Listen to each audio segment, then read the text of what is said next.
And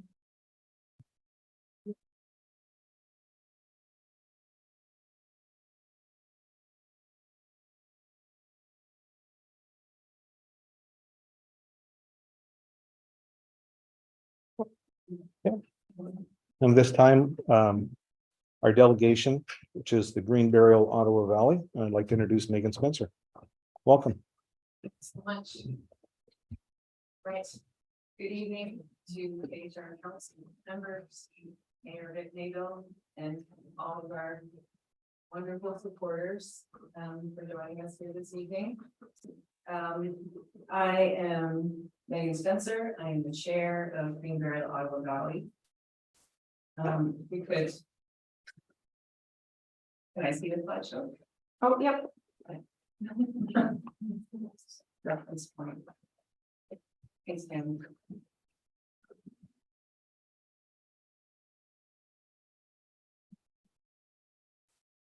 Thank you.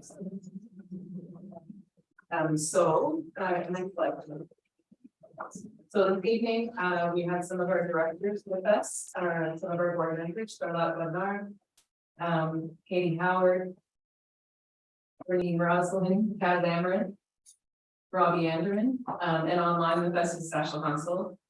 Mary Nash is unable to join us this evening. Third slide. Also this evening, we have Mark Richardson, manager of cemeteries at Niagara Falls in Ontario. He was instrumental in opening Moe's Rest, one of the first green burial grounds in Ontario. He's also been a tremendous support to us and can speak to the viability of this as viability of green burial grounds. Also like to welcome Reverend Matthew Brown, who is here to representing the Anglican Church this evening. Thank you for joining us. Next slide, please. So a brief outline of what we'll be discussing this evening. You're going to have a quick recap of what green burial is, a few examples of green burial sites in Ontario and what they look like, about the organization, Green Burial Ottawa Valley, why we feel that this relationship with KHR is an ideal scenario, what we're proposing, the benefits to KHR, and a financial. Okay. So about green burial. Your final act is giving back to the earth. We envision a tranquil park-like setting, a place to visit, reflect, and remember loved ones. Next slide. So these are the 5 principles of green burial. No embalming, direct earth burial. So you're buried with biodegradable casket or shroud. The third principle is ecological restoration and conservation. So a focus on working with the local ecology.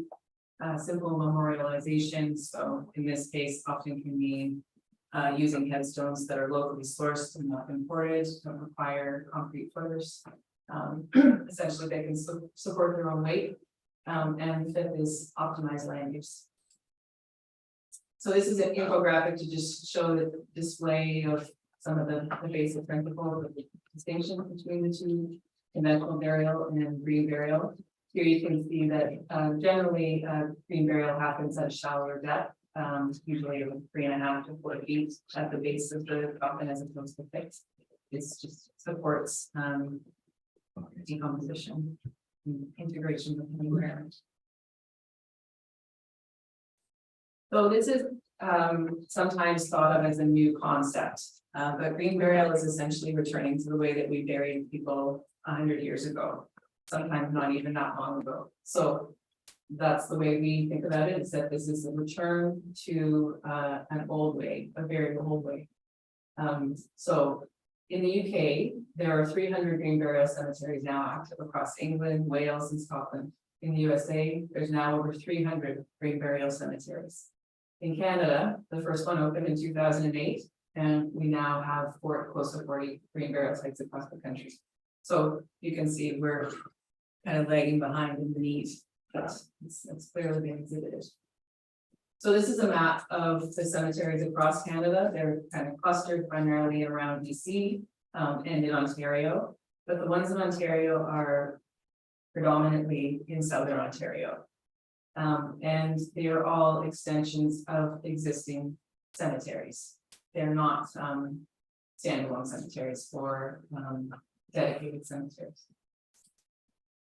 These are some examples of those cemeteries. So in Ontario, the closest one to us is Glenwood Cemetery. It's in Picton, and that's 2.5 to 3 hours from us. So the other ones are all Waterloo, Coburg, Mississauga, Niagara Falls. So just to say, we have a lack in the upper Eastern Ontario in particular, and north of that. So these are some of the upcoming projects. So Hamilton and Guelph is in the works. Recently approved by council is a site in Haliburton Highlands, Owen Sound, and Kingston. So when we're talking about cemeteries, generally what we're talking about is, or what we think about is a conventional burial ground. That's what we're more familiar with. So we like to show a few examples of what green burial grounds look like, so we can try to envision why it's different and why people are wanting this specifically. A few points about the conventional burial ground. These, there's a lot of headstones, there's mowed ground. Oftentimes there's concrete liners in the ground and many bodies are embalmed. There's a lot of costs associated with conventional burial grounds that do not exist in green burial grounds. So a lot of the expenses that come out, come forward when we're talking about cemeteries relate to the costs of a conventional burial ground. So some examples of natural burials in Ontario today. This is Coburg Union Cemetery. It's one of the oldest in Ontario. It has 181 lots and 2 acres. The natural burial area in Glenwood Cemetery in Picton. So they just opened a few years ago and just recently also added an extension to their cemetery. So we have a few pictures of this site. They had a wood lot. If you can move to the next one. So they have quite a large cemetery that had this area around the cemetery that was a wood lot, and decided to extend it to create a natural burial ground. So you can an image of burial happening in Glenwood and Picton, and then some more images of the site as a very peaceful, lovely space, having visited last year. So this is Bill Henry. His wife was the first person buried in Glenwood Cemetery. He goes to visit her at least once a year, if not more often. And she lived in Ottawa. So just to say, like a lot of these sites, green burial sites, people are traveling because they don't exist in their communities. So most of the people in Glenwood and Niagara Falls, many of them are coming from Toronto, Ottawa, traveling huge distances for the service. This is Willow's Rest, a green burial section that Mark Richardson will speak to you a bit too. So just so you can see, this is some of the infrastructure that is, there's sculptures there. This is an aerial view of their cemetery, their 2-acre cemetery with the basic infrastructure. This is the willow that the cemetery was named for, and some of the pathways. And this is one of the pathways going through the cemetery. There's on either side of the path, that's the cemetery area. So again, some examples of the infrastructure.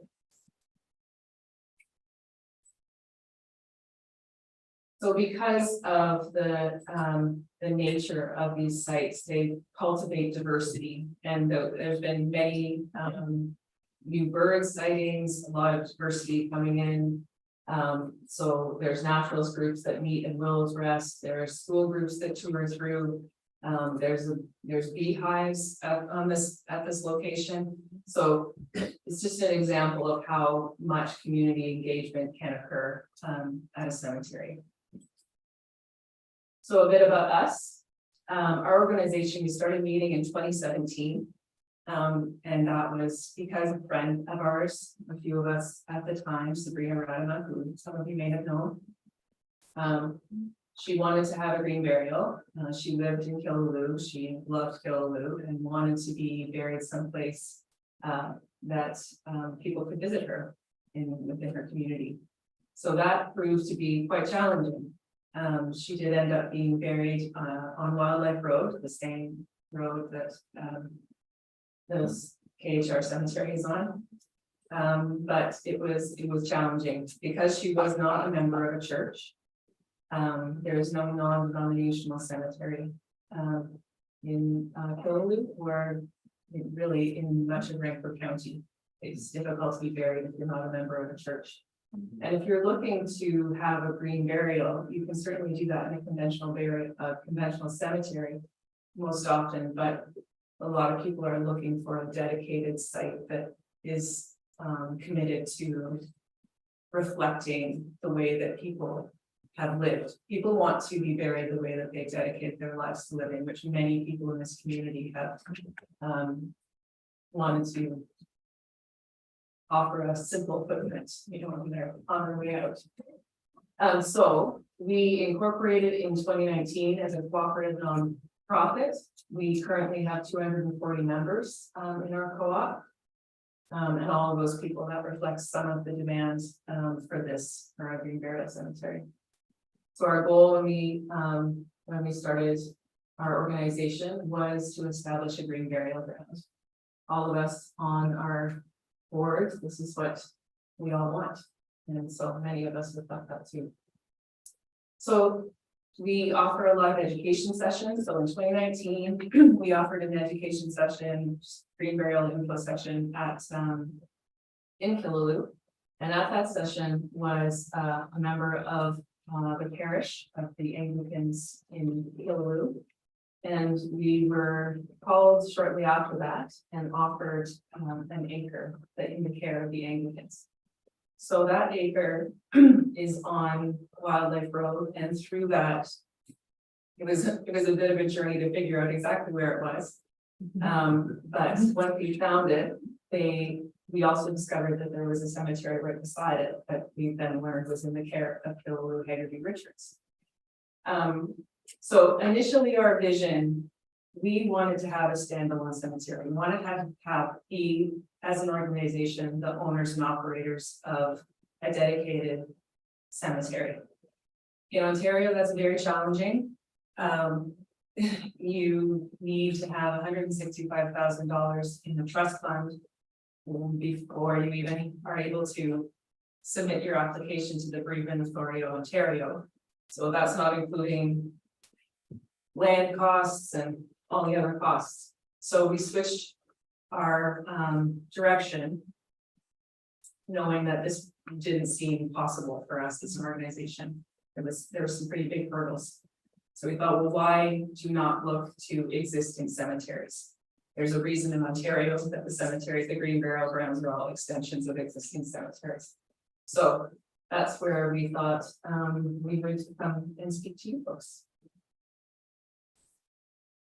So this is why we believe it's an ideal scenario. So the Wildlife Road Cemetery in KHR's care is an existing licensed cemetery. KHR is the licensed operator for the KHR Wildlife Cemetery.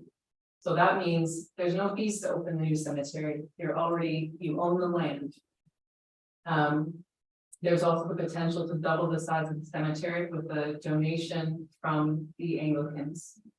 They are willing to offer, you have a copy of the letter that was signed by Reverend Susan Clifford, and is now supported by the current Reverend Claire Brana. Reverend Matthew Brown is here to support in her place this evening. But that is assuming that KHR goes ahead and says this will be a green burial ground. They would like to donate it and cover the cost of the fees for transfer. So we demonstrated a need and a demand for this. We did a survey in August of our members. So out of 240 members, we had 80 responses.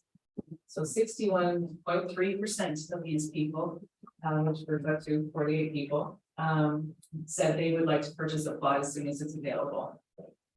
So they all said, they would like to do so within a month to a year. There's an increasing demand for this, as people become more aware of green burial. We've talked to so many people that didn't even know it was an option, but as soon as we tell them about it, they're like, oh, that's what I want. And also there's a lot of people that are opting for cremation that would prefer to have a green burial. So we know that even beyond the people that have said they would like to have this amongst our members, we know it's much broader than that. And it's Ontario wide. There was another poll that was done, an Angus Reid poll that was done by the National Burial Association of Ontario. They polled 1,006 participants in January 2022 throughout Ontario, and they said their results came back 67% of men, 70% of women would consider an actual green burial. So consistent against age ranges, geographic location, political parties. And specifically in Eastern Ontario, they found 66% of people would consider an actual green burial. So what are the economic benefits of green burial to KHR? You get the income from plot sales, which is the sale of interment rights. An existing asset of yours is made more viable. There's job creation from opening and closing of graves, casket manufacturing, because a lot of the components of the green burial are encouraged or tend to be produced locally. That can be jobs that are created locally. And also benefits to funeral directors and other services required for burials. So it may increase employment opportunities for KHR.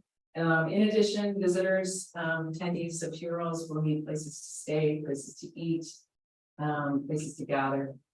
And because of the scarcity of green burial grounds at this time, there will likely be visitors that want to see the cemetery themselves. So increasing tourism opportunities. So this fits well with this option for our local community fits well with KHR's naturally spirited brand. It will promote KHR as a township that's progressive, innovative, and concerned with the environment. So some of you may not know where this site is. It's located on Wildwood Road, right at the corner of Heritage. Very close to the corner. So that was this picture that recently was taken. It's an open acre. It's basically a field, has two headstones like close to the road. So this is where we are. There's one house at 399 Heritage. That's the corner of Heritage and Wildlife. Right adjacent to that is the KHR cemetery, and beside that is the acre that's in the care of the Anglican settlement. So our proposal is we would like to work towards forming a partnership with the township of KHR to reactivate the KHR owned 1 acre cemetery on Wildlife Road as a green burial ground. And we envision in the future the extension of the Anglican diocese has said that they would like to offer this acre again to KHR, covering the cost of transfers should KHR decide they'd like to continue with this project. So some of the responsibilities we know that KHR will be responsible for, the continual annual licensing of the BAO, and other legally required reporting to BAO. These are things that are already happening. The KHR is required to do yearly regardless. Continued maintenance and insurance of the site. Continued ownership and oversight of the cemetery with GBLB. And holding in trust the care and maintenance. So these are things that we know will have to be discussed together. The development of the site plan, including location of graves, paths, and landscaping elements, with Eli Paddle, so I can tell you about him. So the development of operational structure, management, and financial policy implementation details concerning interment and the creation of bylaws. So some of the costs we foresee at the moment, things that we know about, that the landscaping design and site layout. So Eli Paddle is a professor of landscape design. He grew up in Sherwood, and he has offered this service. So that means he's going to help with the layout, spot layout of the where graves would be, as well as helping to where the paths would go, what your infrastructure would go, landscaping, that kind of thing. So he said that that's a value of $2,500 to start. We'll need walkways, signs and infrastructure, entryways, storage shed fencing, we'll have legal costs and legal costs. So this was something that Mark Richardson kindly did for us. We had an aerial picture of the site at KHR, the KHR cemetery. So this is just to give you an idea of what might be. This is absolutely a preliminary layout of the plots. But because it's an open acre, it has the potential for a lot of, for many grave sites. But again, it hasn't taken into consideration the existing burials. So preliminary. This is Willow's Rest, so the cemetery that Mark oversees. It's their 2-acre plot plan and landscape plan. So this is a copy of what you might see that Eli could do. So he's working with his students. He would like to offer that. This is an example of his work that he did for the Oak Farm project. So this is some of what might have happened there, and I believe that some of it was used towards the pathways part. So again, a second image of what the kind of work that Eli will be able to offer. So preliminary financial, these are aspects. So a lot of these aspects will have to be developed, but for discussion purposes, we're looking at, as an example, if we charged $1,500 for one plot, of that $1,500, 40%, which is $600, must be held in a trust fund in care of KHR. So only the interest from this fund is accessible. Expenses related to the administration and upkeep of the site have to be paid out of the remaining 60%, which in this example is would be $900. So other costs related to burial, opening and closing, casket container purchase, memorial markings, your home involvement are paid separately by the consumer.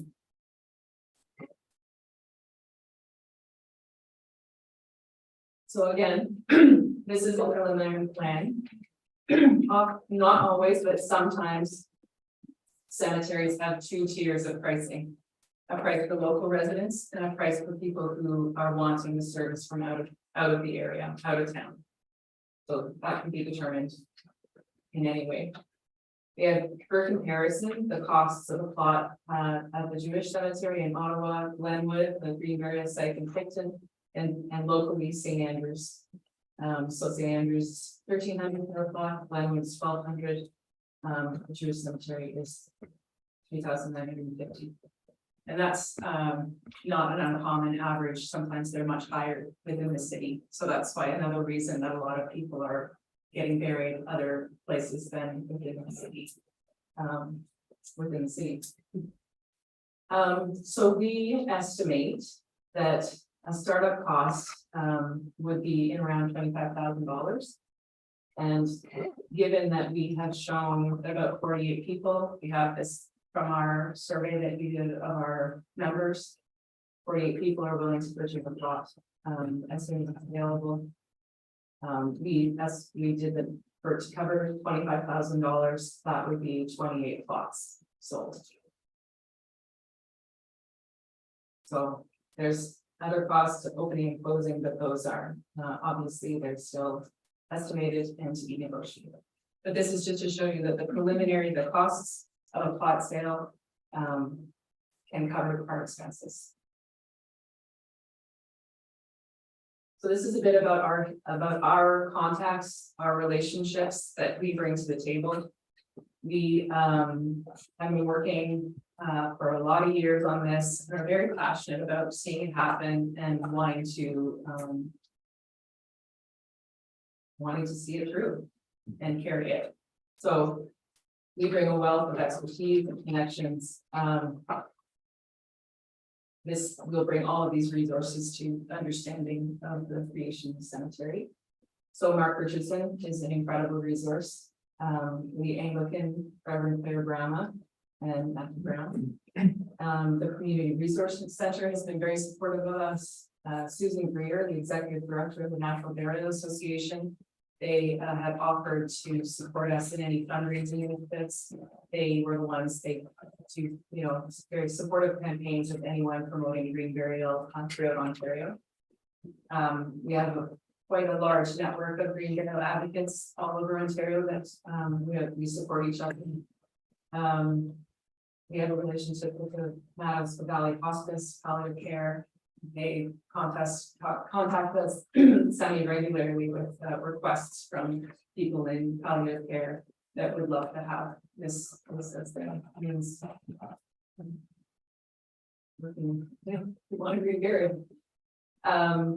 Glenwood Cemetery, Funeral Cooperative of Ottawa, Community Death Care Ottawa, and the Bereavement Authority of Ontario. We have some relationships with contacts at the BMO that are very supportive of our work. So we anticipate a number of members, we anticipate this demand. A number of our members, like we said, they would really love to have this.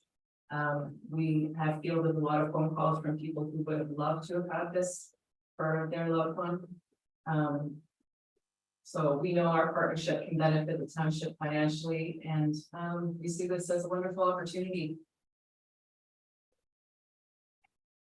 Yeah, the township can be seen as meeting the need for a non-denominational cemetery as well as a green burial ground.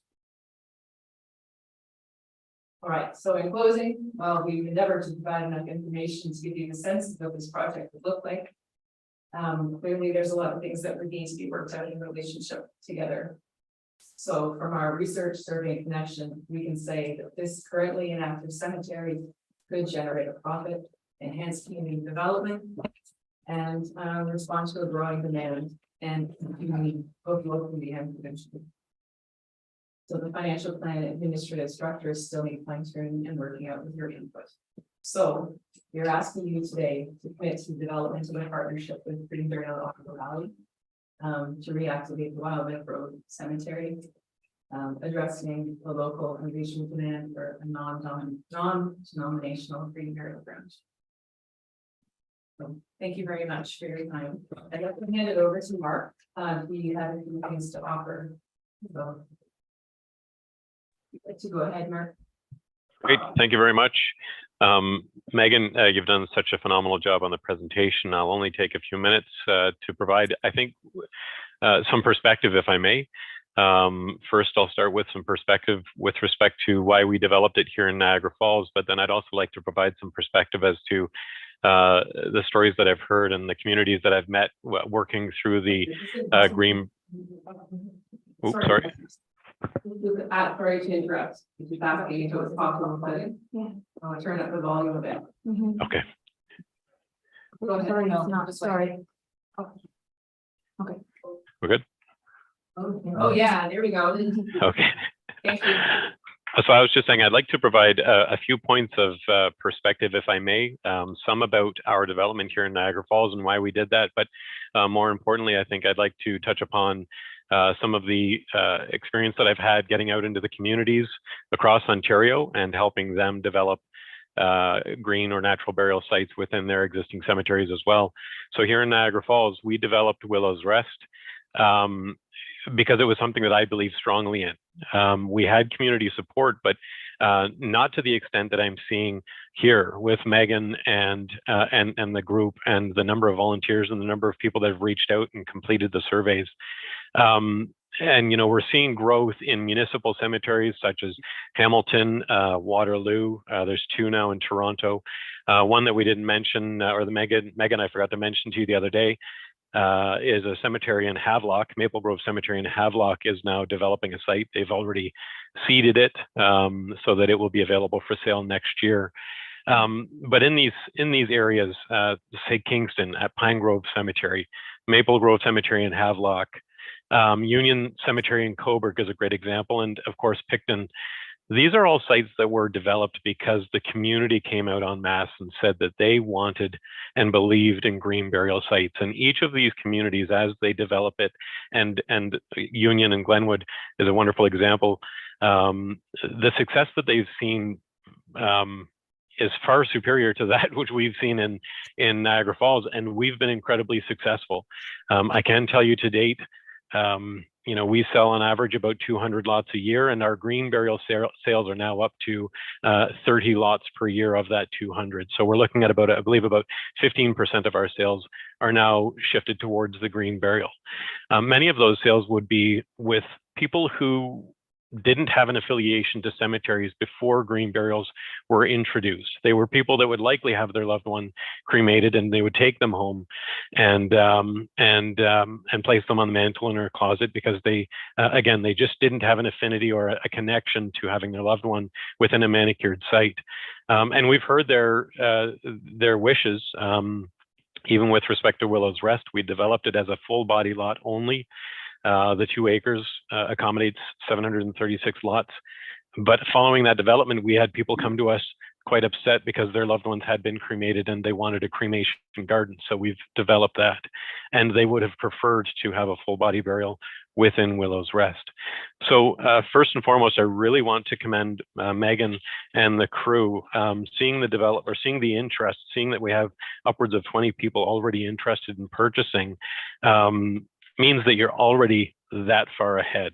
The fact that you have donors and volunteers willing to help with the development really eases the burden on the municipality to get that work done internally. So again, I want to point that out, that eliminates a significant step in the development. But if I take a step back and I ask the question, why are we seeing the conversion and the development of existing spaces, whether it's existing cemeteries, into natural or green burial sites? And quite simply, it's because the people in Ontario want it. We're receiving phone calls from as far away as North Bay and London in areas that do not currently have sites. And I know Glenwood and the other cemeteries are also experiencing that same interest. But another perspective is that municipalities, regardless of what we do with our cemeteries, are on the hook for the ongoing and perpetual maintenance of the land, whether it's a conventional cemetery or whether it's a green burial cemetery. So if we look at that comparison, at present, my understanding is that the current cemetery is sitting in a non-active state, which means the municipality is currently paying to maintain that land, even if it's very limited in its maintenance. The fact is it must be maintained to a certain level as the BAO standards.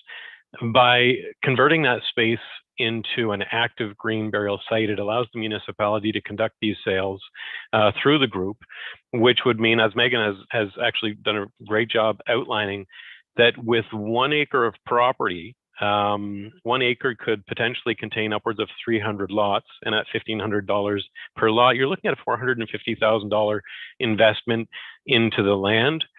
Through the trust fund. The trust fund would have about $180,000 invested.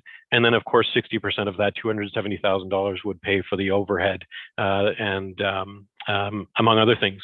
But something that Megan didn't touch upon was the service fees. So yes, much of the work is done through the funeral homes and the providers. But if the municipality or through the municipality, a contractor were to do the opening and closing, there'd also be a significant fee that would be collected that would also go towards paying for the management and the oversight of that cemetery.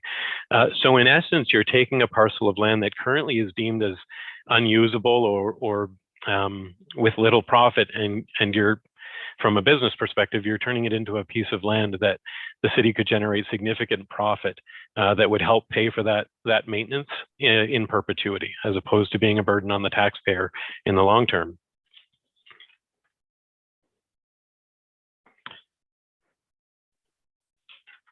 So those are, and Megan touched upon this, the position that the municipality is currently in. You have a license, an existing license, which means the group would not be required to pay the $165,000 towards the development of a new site. And in that,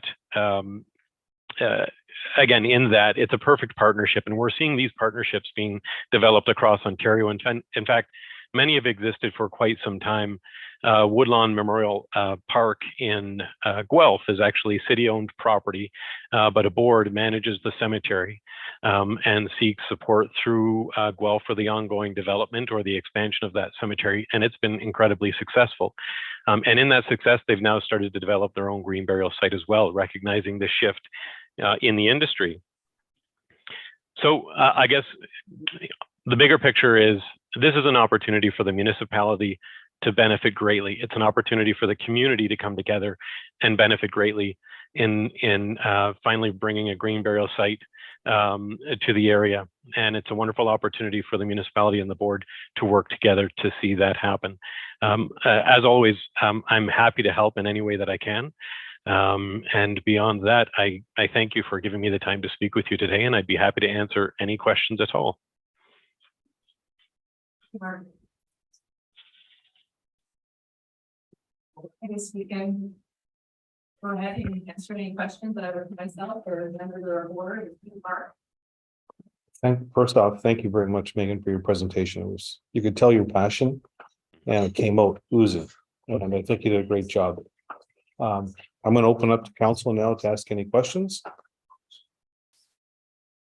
Maureen, we're going to start with you. You're going to sit there for a while. Okay, well, we got a report when we came in, and Megan hasn't seen this yet, but this is a lot of information from our lawyer, kind of in regards to this. And one of the big things is that, so our solicitor has expressed that if ownership is not clarified, so do we know that ownership, like it sounds, We have had, he has looked into the title search and it is not in the township's name. so it is not in the township's name? Want me to read that, because that was. Yeah, I would love if you read this. Okay, first off, Well, I just like Mark to, because Mark actually yeah, has some information. but with first this. off, before we get into Tammy's report, does any counselor have any questions without that report? Or does Oh, the report, I have lots more questions, but I just. does the report, does the report cover all the questions that you're going to ask? No. Okay, any questions that you want to filter in now? Oh, no, I have it in mind, never mind. Well, I guess this is one question, but I don't know if you can answer this or you can. Well, first I'll ask, you said there was a potential for getting grants for this sort of thing? Like, is that a big potential, especially with Eli being involved? Absolutely. Okay, So Eli, he helped with the Pathways Park. He also helped. I did a project similar land planning for Bonshare Park a couple of years ago, and they recently received $500,000 for developing their pathways of the park. And Eli said that was hugely important because of the land plan supporting the grant proposal. He said he'd be willing to offer anything he can, his name, to lend towards any grant proposals. There's a lot of different green municipal grants that could support this initiative. So we have a list of grants, and I know that there's one that Mark used in starting Bellows Rest. I think it was Eco Connections. But Yes, yep. Sorry. yeah. So there are many grants that could support a lot of aspects of this initiative.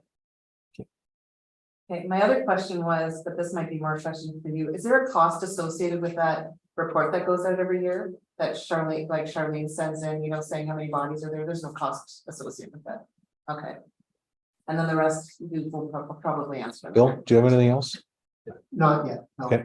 Harold? Carol, other than the report?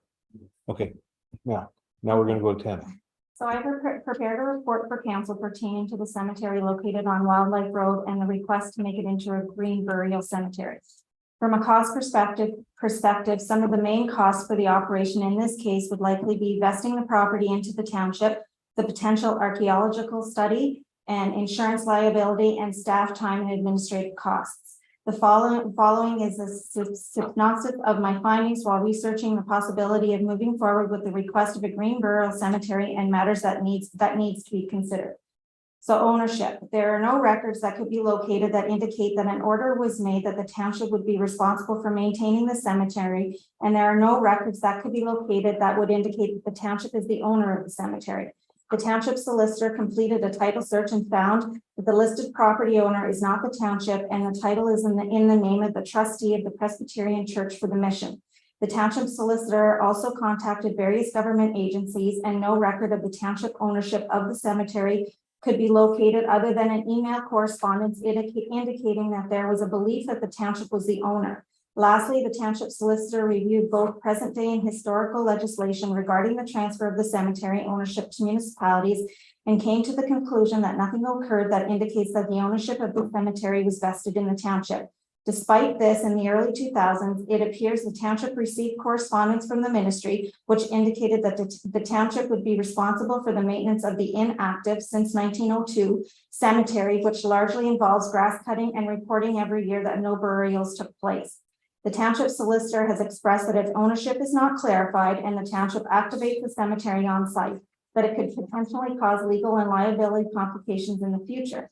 If council was to entertain a proposal set forth by the Green Burial Group, the township solicitor advised that we apply to the courts to vest ownership in the property of the township's name. This would involve a court application to the Superior Court, and the cost for this is estimated anywhere between $4,000 to $7,000. The range would depend on if there were any unforeseen complications of the court application or if the court application were opposed. The township solicitor cannot guarantee success of any court application. However, he has indicated that he does believe that the township would likely be successful. Okay, so just Mark, can you speak to any of that, like with the knowledge that you have?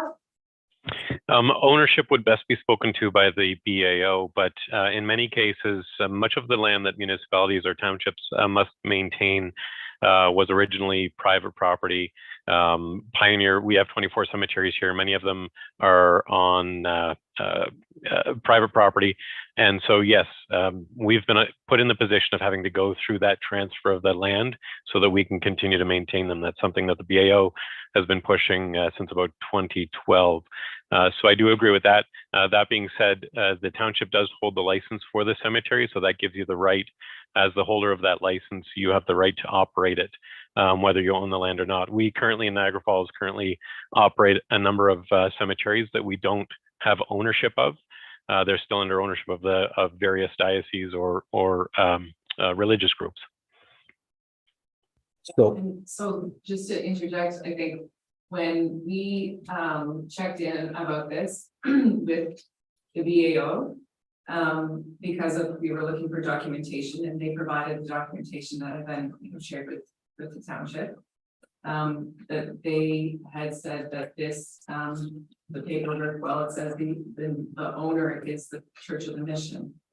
By being the trustee and the cemetery operator, the BAO recognizes KHR as having the right to proceed and whatever relationship with the cemetery. They recognize all of that as you have the right to proceed in the way that you would like. So it's having the legal document naming you as the trustee enables you to proceed as if you were the owner. That was my understanding from BAO. That is correct. Yeah, we conduct lot sales and services on properties that we do not own. Yeah.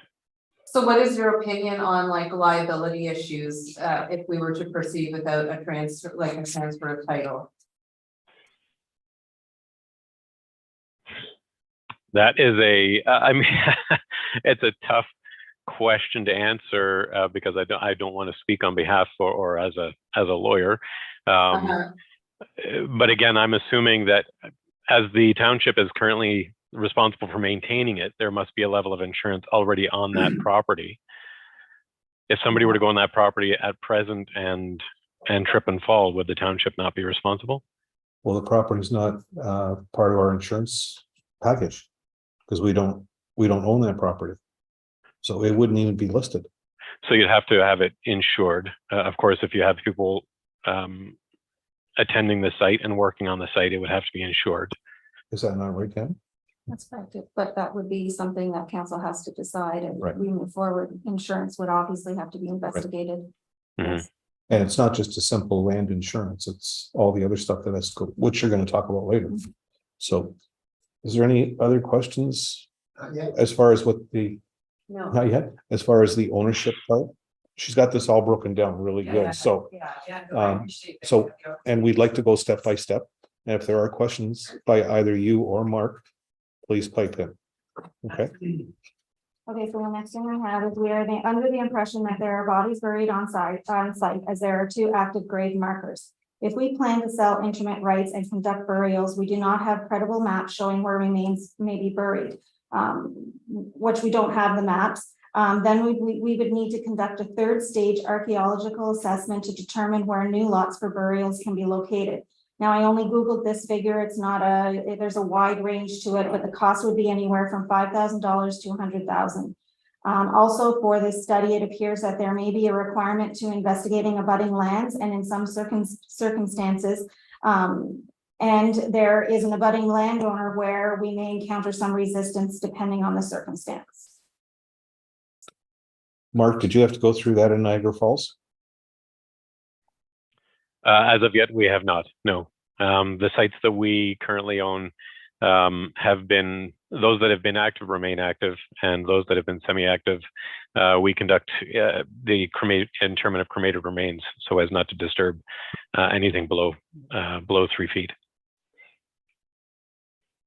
Then I hit on insurance. So as a cemetery owner, we would need to provide comprehensive cemetery insurance coverage that includes third-party injury or property damage on cemetery premises, financial harm as a result of negligence, errors or omissions in our service, employees' injuries, damage to the cemetery property or equipment due to fires, hail, or other weather events, theft or vandalism. And we would have to contact our insurance to determine what charges would be, or what changes would be to our premiums, because we do not, as present, have insurance on that cemetery. And then in order to bury bodies in the cemetery, there would need to be a cemetery operator. This could be the township or another entity. However, the operator would need to be licensed. According to the BAO, the township's application they have on file for us as a licensed cemetery operator is for maintaining the cemetery. I'm not sure if we would require a new license or if that still continues to move forward, covering us under that. So I got that information from Ray Perel. He provided me with that. There are requirements of a cemetery operator which would need to be adhered to, which are referenced in the FBCSA, which is the legislation, the Act. Section 5(3) of the Act states that a cemetery owner shall ensure that the cemetery is operated by a licensed operator, and if there is no licensed operator, then the cemetery owner shall be subject to the duties of an operator under the Act. As a result of this, the township would either need to operate the cemetery or ensure that it's operated by another licensed operator. If there is no licensed operator, then the township would be responsible for the operation of the cemetery as the owner of the cemetery. Administrative duties. There would be added administrative duties as cemetery operators must file an annual license report Form 1 on burial activity and Form 2 on care and maintenance contributions, as well as all cemetery operators are required to maintain a public register. It would be unclear at this time if additional staff would be necessary to administer the Green Burial Cemetery. Even if the Green Burial Group undertook much of the work, it would still be the township who would be ultimately responsible for any filings, record-keeping duties, enforcement, and customer service related to the cemetery, unless the Green Burial Group can become a licensed cemetery operator and maintain their license and operation of that cemetery. At a minimum, anything done by the Green Burial Group would have to be reviewed by the township, and internally there would need to be some consideration if this could be added on to existing staff duties. Bylaws. So the township is going, if the township is going to allow burials at the Can cemetery. we just stop? Can we take a break? Oh, For yeah. 1 second? It's amazing. You know, appreciating so much that you have all this information. So I just wanted to reference a couple of things. We know we were really looking for cemetery maps and contacted a lot of the local genealogy societies. And so we're not able to locate a map, but we do have records relating to the site that say that there are 2 headstones and 5 burials. And those, so each headstone, there's 5 burials within that area. They're listed on the stones. So at this point, as far as we know, that's the records that show that there are 5 burials. So Mark had a suggestion at one point that we accommodate that area. The size of a burial plot, and just make a wide swath and create a lane, there would have been those burials happening. So that was a suggestion, to rather than having a ground radar or archaeological plan. But how do we know that there's not more than 5 bodies in there without doing that? Right, like sometimes people were buried without For that, sure. right? I guess that was just that was the information that we got so far, was that as far as we can see, there are only records for those 5 burials. But I don't know if you have anything to add to that, Mark, or thoughts about that. No, I was going off the same information that there were limited records, and the mapping illustrated or indicated where they were. If I can quickly speak to the license, though, so townships that host or hold the licenses, it's my understanding that certainly staff could operate the cemetery, but agreements could also be made with the board if they were to be administering the sales and the services, and the township would remain the license holder, and they would operate under the auspice of that license. That's my understanding. That's how we operate here. We have one license for all of our cemeteries, and all city staff, or all cemetery city staff, operate under that license with respect to sales and operations. And how is it set up? You were mentioning to me a couple of days ago about how Kingston is setting up their cemetery, which is a similar situation that was recently approved by council. They have a cemetery, and sorry, go ahead. Yeah, Pine Grove Cemetery is a smaller cemetery, and they've elected to develop 60 green burial lots within that existing cemetery. Prior to this development, it was the city clerk that would manage any phone calls about activity at the cemetery. And what they've elected to do, in recognizing that they're expanding the cemetery, not just for green burials, but also for conventional burials, is they've actually posted a job posting, I believe about a month ago, to hire somebody for the sole purpose of managing the cemetery operations. But again, many other townships continue to manage that through parks or through streets, or through the clerk's office as well. So that person is not required to have an independent cemetery operator license. That's correct. They would operate under the license of the city of Kingston. So No, I will. Oops, sorry. I was gonna say, what happens in your experience when, like you say, you're opening up pioneer cemeteries? Mm-hmm. What happens? Do they just have better records? Is it just the fact that we don't have the records that we would need an archaeological dig potentially, or like?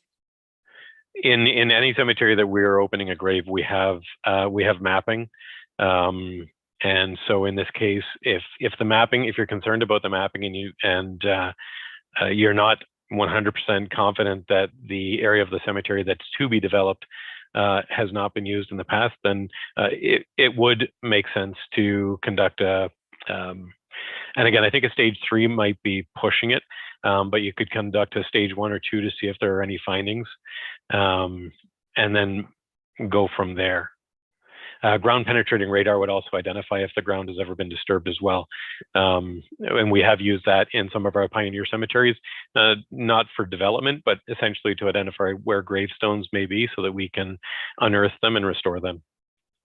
Stage 3 came from Ray Perel as well. We had sent a big letter asking for information, and he's the one who instructed us that that's what probably would have to take place. Okay.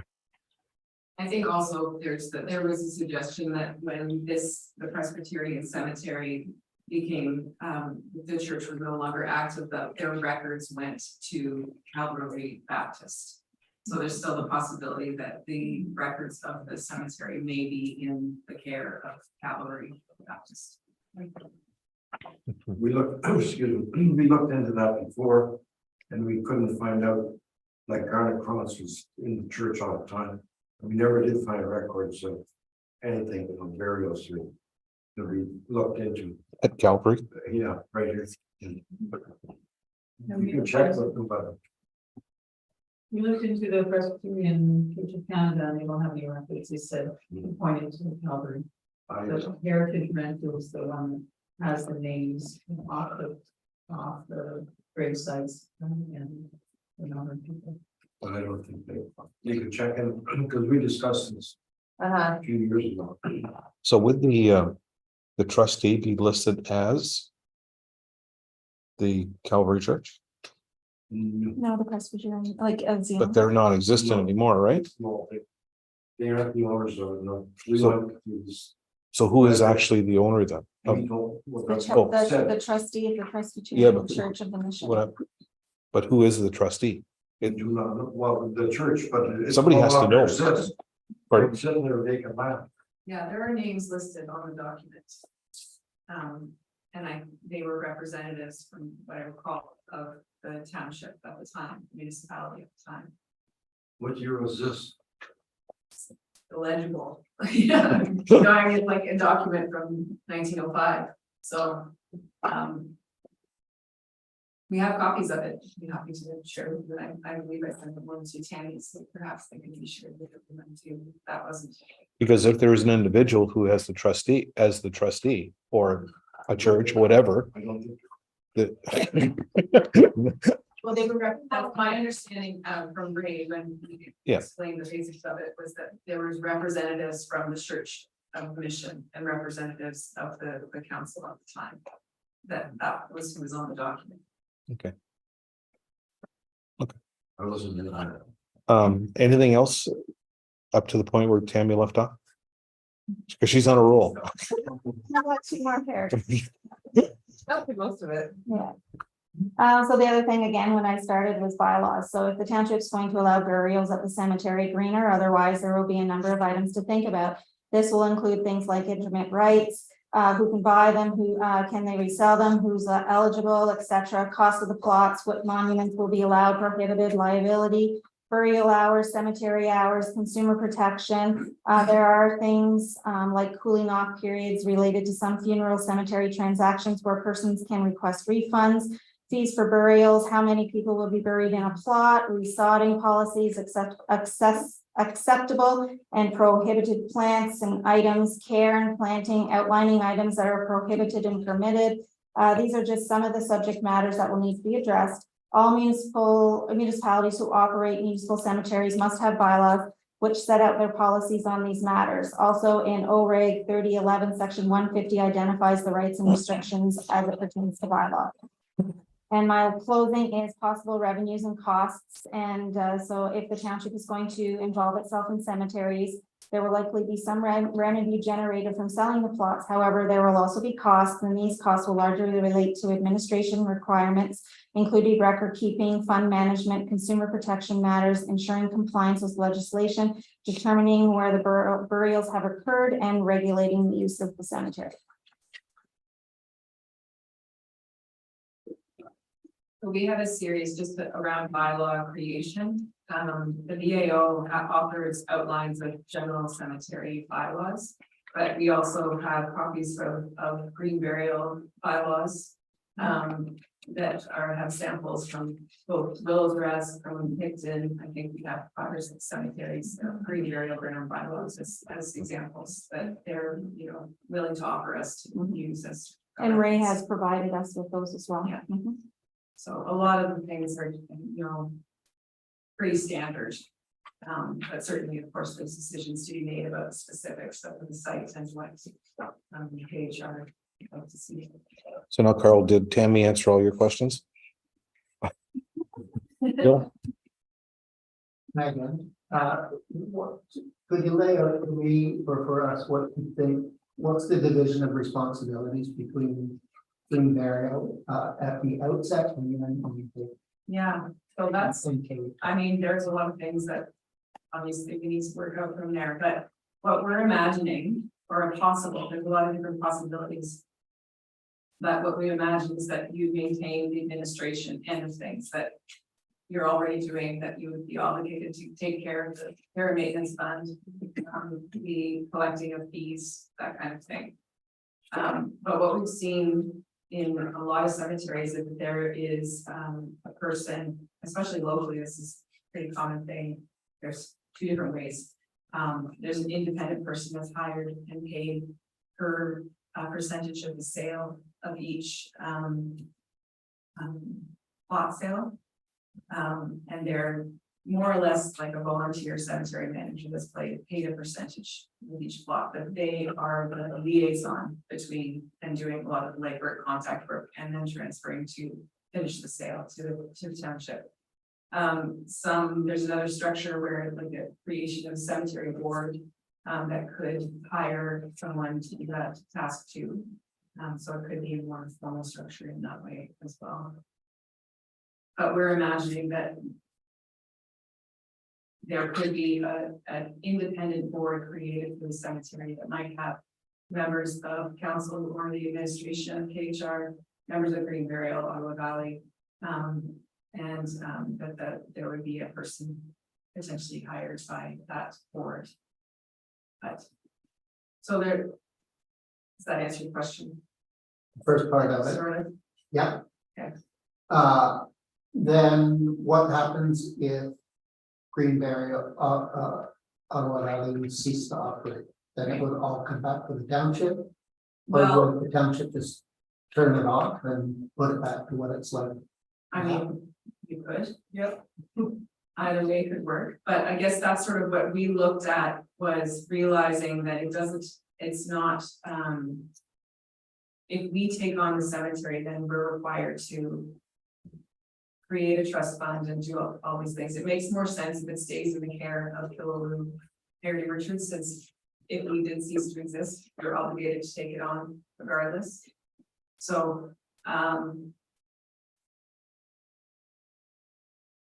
we would like to look at a structure that makes sense, that if we don't exist, there is a structure there that is not reliant on us.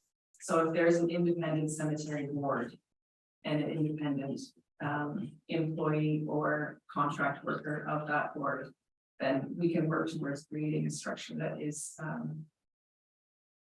its own self-sustaining unit that could be continued on into perpetuity, or yes, KHR could decide to close the cemetery. So if you cease to exist and you go, it's going to be left to the rest of the taxpayers in the township to stay in the cemetery, right? To maintain it. Yeah, I mean, right? Well, the trust fund.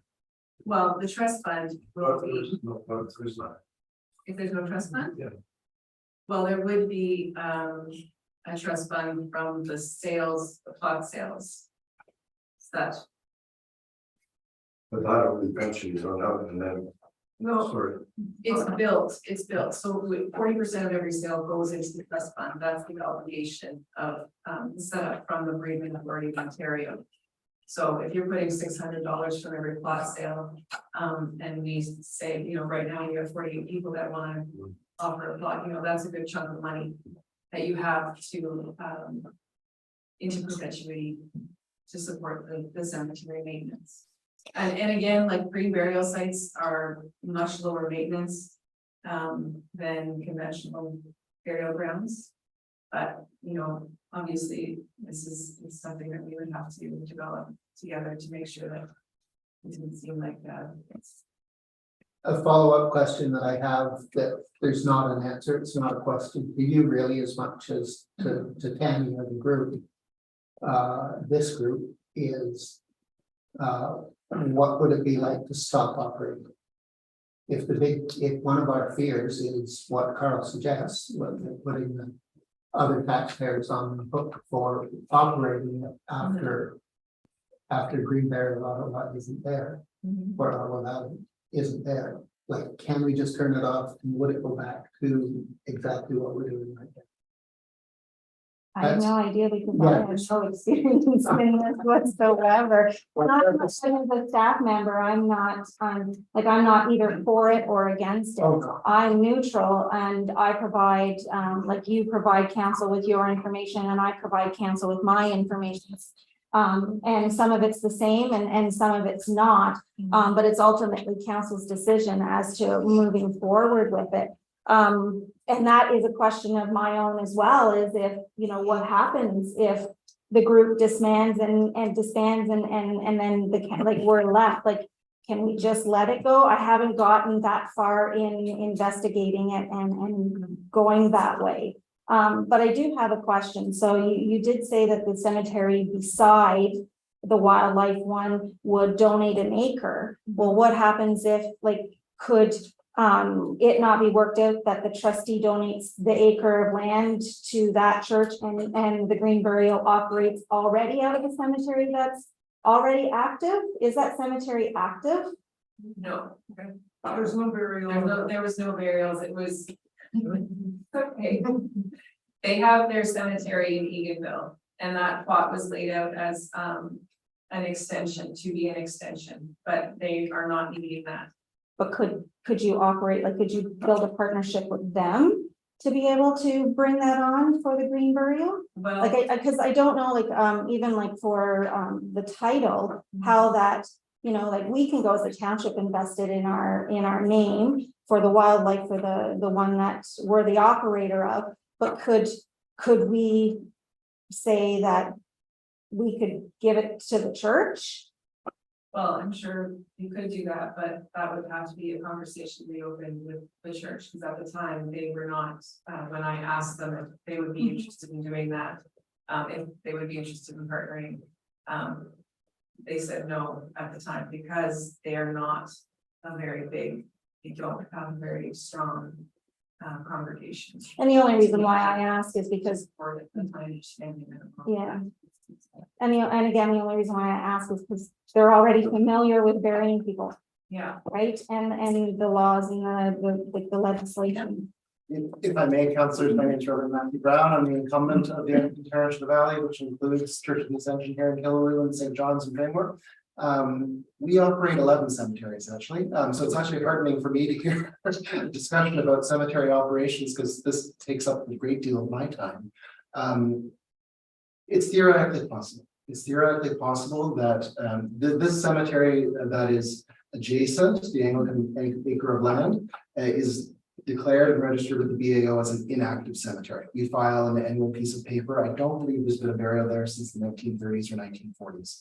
I think we would have the same issues. We'd have to go back in our record keeping and look at mapping.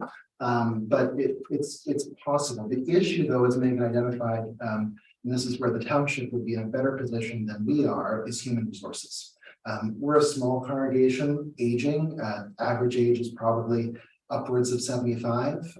We're looking at an average Sunday attendance of somewhere in the range of 20. So the human resources and skills necessary to do the tracking, do the sales, do the mapping, all those kinds of things you're asking questions about, that would be a challenge for the church community of volunteers. So from our perspective, the church in principle is very happy if some partnership is able to be worked out between Green Burial, Ottawa Valley and the township to lend the land. If anything, it is returning to a way of burial that as Christians we practiced for millennia and is very much ecologically friendly. So that is heartening to us. We just don't have the human capacity. It would be a really hard partnership to start. Bill, do you have any other questions? I think so. All right. Could I just respond to Bill's question about the resources? Like you asked what happens if the Green Burial Ottawa Valley group disappears. The thing is that the demand for this essential service at a non-denominational cemetery is larger than our group. We have 240 members, but these, like, if you said, okay, I'm going to give you $20 and get everything else, but this is an essential service that is wider. And so what Nathan was proposing about the board or employees that are going to be in charge of maintaining and operating this kind of cemetery. It is in fact, regardless of whether Greenville or Umpqua Valley exists, because the people that are interested in it are, you have a board, you have local people, you have representatives of business, you have representatives of communal directors. It doesn't have to be our core group. Do we want to be part of it? That is something that was one of the reasons why we came together, was because we care about community care for our dead and our people, and we live here. And so that's what I was going to say. And the people that are here in this room, and then the ones that we have fielded many calls of people who said we would have loved to have buried our people in the cemetery in Kilroy, and we couldn't, and we had to give them to Glenwood, or we would have to premium them and sitting on our mantelpiece because we couldn't. It's an essential service that's going to grow. Thanks, Pat. I get that. And the purpose of my question was just to ask, can we turn it off? Could we choose to close it down in the future? Like what would that process look like? If at some point the township decided that it was too much of an administrative burden, is a possibility. Do people do that? Yeah, I'm sure that they do. I guess I'm appreciating what Kat is saying, because I think that there's a certain level of demonstration of community engagement here in the room with us today. But a lot of green burial cemeteries are seeing a level of community engagement where a lot of, because of the waning church populations, they're not seeing the engagement. It's just they don't have the capacity. So this is a different, I anticipate that, and other green burial cemeteries I'm sure have exhibited this. Mark can speak to that, but the level of community engagement. So I trust that even without our existence, should we cease to exist, that there will be the community care and engagement will step up to tend to this. So just for council's information, in your package, you received 32 emails from people in support of the green burial. And also I received another one at home tonight, also from Leslie Rivers Garrett. So just wanted to make that point. Does anybody on council have anything else they want to add? Can I just say one more thing? The reason we're here tonight is to start the conversation. I don't know if you remember what Megan said about starting the conversation at any point in the next, if you could agree to this, at any point in the near future. If it's like, no, it's not good for us, we can shut the project. There's a lot of things we need to discuss together to make those decisions together. We're kind of at a standstill right now. We can't move forward without your involvement in this project. No, we totally understand that. Tammy, do you have anything else to add on your document? Which was well prepared, briefed everybody. Would there be a recommendation from council at all? Does anyone have one? Or can I make one? A recommendation would be to set up a committee, a smaller quota committee, and put our heads to it, and let's try to come up. We need to get a lot of answers to a lot of these questions.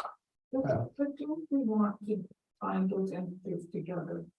Well, no, I'm not saying a committee is just us. Sorry? I think it should be all council. If you're gonna make a committee, Yeah. we should be all involved Okay. in this. To get going for That's this. fine. There's a lot that we have to learn, and we can talk about too before we get into this year. So we need, as a council, we need to get a lot of answers. Because Tammy has brought up a lot of questions that we need for more information. We would love to help you with that in any way. There's a lot of resources that we have and a lot of connections we have that I believe will be of service to you. And we hope that you'll call on us. One thing you have to remember is that this has been going on for a number of years. But I'd like you to know is that there's 4 new counselors here also amongst this group. So we're trying to educate ourselves, and Tammy's trying to do the best she can to educate us. So we may ask some questions that aren't that are off the cuff, but we're trying to learn as much as we can. And we want to come up with the right decision. And Have you been in contact with the church here about the ownership of that? It was, no, and the reason that we didn't, I think, because we felt that was more, should have come from, council. That might be better served as, so no, we haven't. It was something that we were intending to do. Well, if we form a committee on it, this is not there. Good. Well, I think Carol's right. It should be full council. Yeah. So we get a full grasp of questions and answers, so. I'm hearing that you have quite a resource available to you here, that is the group that's been working together over the years, who has quite a bit of experience. So rather, I would encourage council to access the support of this team of folks in the process of exploring answers. Because in here too, from Mark, that there's just, I think we're really fortunate because there's such a commitment. And I'm new to the group, but such a commitment and a wealth of experience. So I would hope you wouldn't shy away from asking this group just because they're kind of keen and you don't want to let them down, or there's any of that kind of, Well, I think you can rest assured that this group asks a lot of questions. We've had, and there's no prejudgment. We're starting fresh, so let us do our work. And sorry. Well, I just wanted to. Oops, sorry. I just wanted to jump in and say to Tammy, from a staffing perspective, I'm more than happy to speak with her. Also, through the OACFP, we've developed a municipal and small cemetery committee that is designed to help, for the lack of a better word, dig into these types of questions and concerns and try to help you through it. So I'm available at your leisure. Thank you.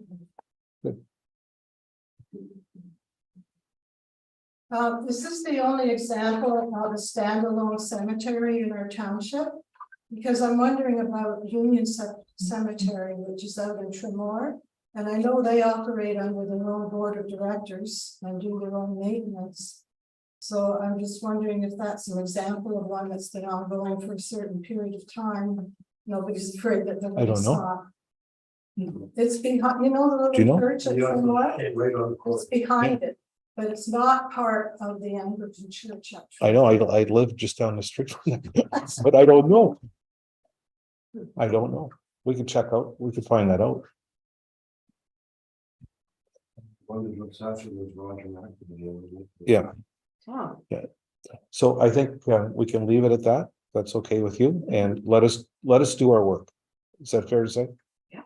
Okay. We gotta look into the legal aspect of this. Yeah. Like anything else, we have to be careful, and we don't want to get slapped. Yeah, I think there's a question on that.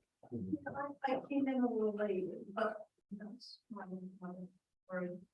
I don't know if Megan talked about this. I was on the board of Greenberry of Valley for a couple of years, and I was really impressed by the research that we uncovered in terms of the economic development of Greenberry.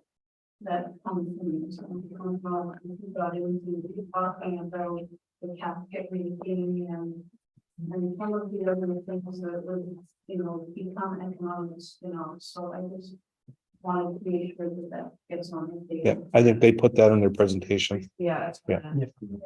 I was really impressed by it. Yeah. I thought that was pretty amazing. Well, thank you very much, Megan, and your group. We really appreciate listening to you, and let us do our work. Okay, thank you.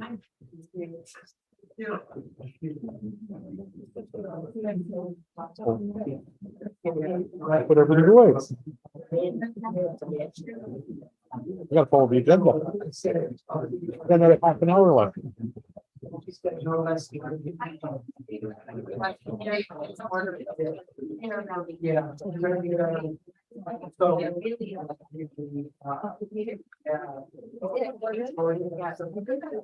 Excuse me, we're still carrying on a meeting, okay? So thank you.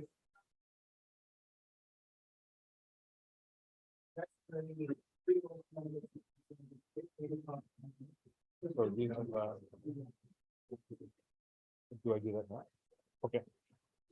And could we have a motion for the minutes, please? Moved by Bill Smith, second by Harold Levine, motion to approve the minutes of the special meeting of May 8th, 2023, open and closed sessions. All those in favor? Carrie, that's done. That's done. Now a motion to promote. Okay, So of course I wrote down my you've got your, the correspondence, so if there's any unfinished or new business. is there any unfinished or new business? Haven't seen none? Motion. Well, do we want to set a date? Oh, I guess. we can't really go. No, we gotta wait for the other For our two. next meeting. Yeah, so We'll do that Tuesday night, Yes. Maureen. We'll do it Tuesday night at council. And a motion. Moved by Bill Smith, second by Maureen McMillan, motion to adjourn the special meeting of September 26, 2023 for the Township of Killy, Hegarty and Richards. All those in favor? Waiting to talk line. See